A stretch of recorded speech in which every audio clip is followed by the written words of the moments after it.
is a 1600-word, heading-free, cinematic-style article for YouTube based on your story prompt. It's emotional, dramatic, and written like a storytelling narration. There are no headings, just a continuous narrative. The city was already awake when Maria slipped quietly into the towering glass building where she worked as a cleaning lady. For most people, skyscrapers symbolized ambition and power. For her, they were simply places filled with floors she had to scrub, windows she had to wipe, and offices she had to leave spotless before the daylight shift began. She moved with the silent grace of someone who had spent a lifetime being unnoticed. But she didn't mind. She had her reasons to keep going: 2 children waiting at home, bills piled on the kitchen counter, and the hope that life, somehow, would reward her persistence. Every day, Maria swept through the 50th floor, a part of the building usually quiet until executives began arriving. The offices there belonged to the richest and most influential minds in the entire corporation, including Leonard Hale, the enigmatic billionaire owner of the company. She had never met him. To her, he was just a portrait on the wall and a name that echoed through meetings when people whispered about decisions big enough to shake the industry. Little did she know that her path was about to cross with his in the most unexpected way. On a stormy morning, Maria arrived an hour earlier than usual. The forecast had warned about heavy rain and possible electrical outages, so she wanted to finish her shift sooner and catch a bus home before the roads flooded. The building was silent as she stepped into the executive floor, her footsteps echoing against the marble tiles. But something felt different. There was a faint light coming from Leonard Hale's office, the one room that was always locked tight after midnight. Curiosity tugged at her. She approached the door cautiously and found it slightly ajar. It wasn't like the executives to leave anything open, especially not Hale's office. She gently pushed it open and peeked inside. That's when she saw him. Leonard Hale, the billionaire everyone believed to be untouchable, was slumped over his desk, gasping for breath. His face was pale, his hand clutching the arm of the chair as if the world were slipping away from him. Maria froze for a moment, unsure if she should scream or run. But instinct took over. She rushed to him, calling out, "Sir! Sir! Can you hear me?" He tried to speak but only managed to whisper her name, although she had never introduced herself.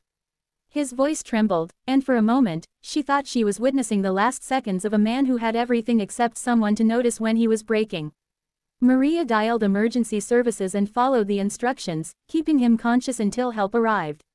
And when the paramedics finally burst through the door, they praised her for acting quickly. Without her, they said, he would have been gone before sunrise. The next day, news spread throughout the company about the incident. Everyone in the building talked about how Leonard Hale was hospitalized after a medical emergency. But what they didn't know, what even Maria didn't know, was that she had saved him from more than just a life-threatening episode. She had saved him from losing nearly $500 million.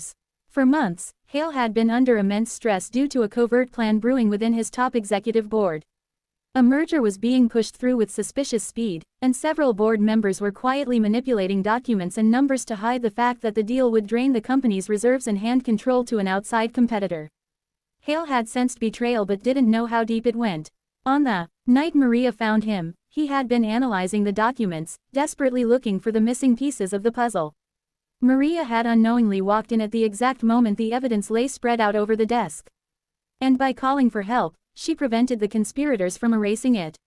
They assumed Hale would be alone as always, vulnerable and unprotected.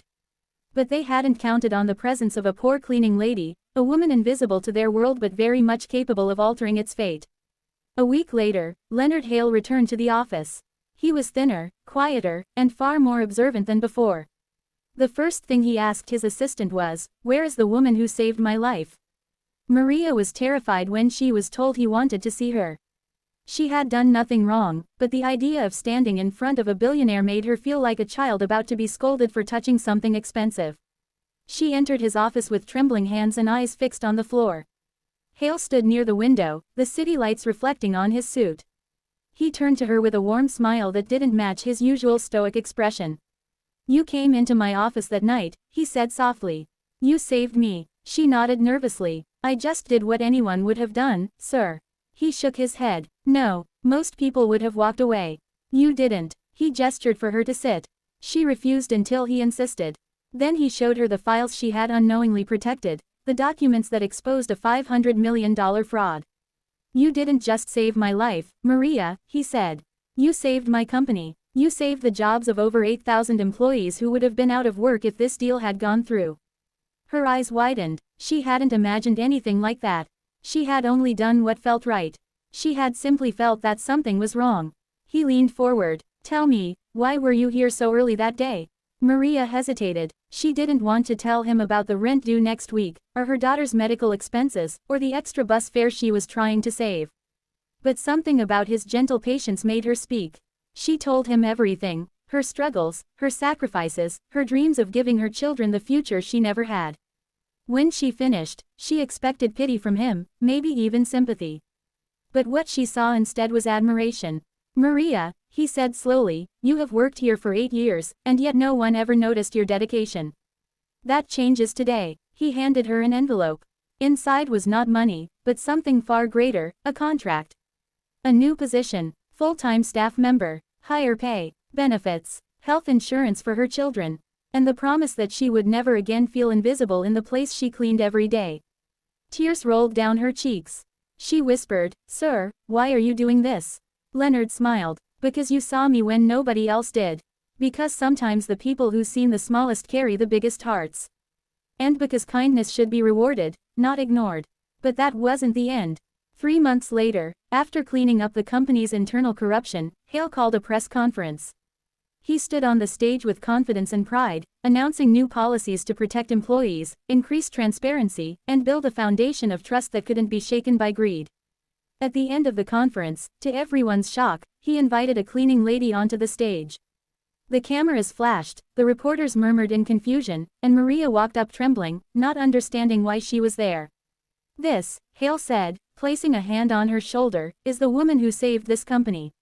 Not a CEO. Not a board member. A hard-working mother who believed in doing the right thing.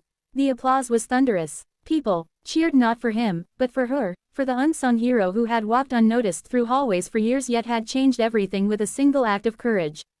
Maria's life transformed overnight. She became a symbol of hope, proof that goodness still mattered in a world obsessed with wealth and power. She remained humble, continued working hard, and never allowed the sudden attention to change her heart. As for Leonard Hale, he found in her something he had not felt in a long time, trust. He realized that in a world of calculated smiles and hidden agendas, sometimes the most genuine souls were found in the most unexpected places. From that day on, whenever he walked past the staff rooms, he greeted the workers personally. He began programs to uplift low-income employees, providing educational funds for their families and ensuring that no one in the company ever felt invisible again. And whenever someone asked him why he made such changes, he always said the same thing. Because a cleaning lady taught me that the smallest acts of honesty can save a life. And sometimes, even a fortune. Maria never wanted recognition. She never wanted fame. All she ever wanted was a chance to live with dignity. But life had given her something more, a moment where her kindness changed the course of thousands of futures, including her own. Her children, who once worried about how their mother worked late into the night just to pay the bills, now saw her as a hero. Not because she saved a billionaire, but because she proved that even in silence, even when no one is watching, doing the right thing always matters. In time, Maria bought a small home, one with enough space for her family, filled with laughter instead of fear. And every night, as she tucked her children into bed, she whispered the same words, remember, my loves, kindness may not always be loud, but it is powerful, more powerful than we ever imagine. And somewhere in the city, in a tall building glowing under the moonlight, a billionaire remembered the ordinary woman who walked in at the right moment and saved him, without ever knowing the magnitude of what she had done. He vowed never to forget her, just as she had unknowingly changed his life forever. Because sometimes heroes don't wear suits or capes. Sometimes they carry mops, walk quietly, and simply say, "This is wrong," when everyone else looks away.